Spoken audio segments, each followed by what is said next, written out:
FBI wanted జాబితాలో ఓ Punjabi police officer పేరు ఉండటం దేశవ్యాప్తంగా కలకలం రేపుతోంది. ఆపరేషన్ హార్డ్ బాల్ పేరుతో స్పెషల్ ఆపరేషన్ నిర్వహించిన అమెరికా మొత్తం 37 మంది భారతీయ నేరస్తులను చేరుస్తూ ఓ వాంటెడ్ లిస్టు విడుదల చేసింది.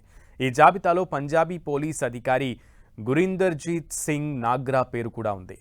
ఈయన ఓ వ్యక్తి నుంచి $4 లక్షల వసూలు చేసినట్లుగా ఎఫ్బీఐ ఆరోపించడం దేశవ్యాప్తంగా సంచలనం రేపుతోంది.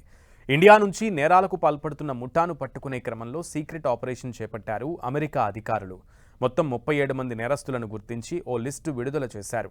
దీనిలో గ్యాంగ్స్టర్లు లారెన్స్ బిస్నాయ్, అలాగే భగవాన్ పురియాతో పాటుగా పోలీస్ అధికారి గురీందర్జీత్ సింగ్ నాగ్రా పేరు కూడా ఉండటం ఇప్పుడు ప్రకంపనలు సృష్టిస్తోంది.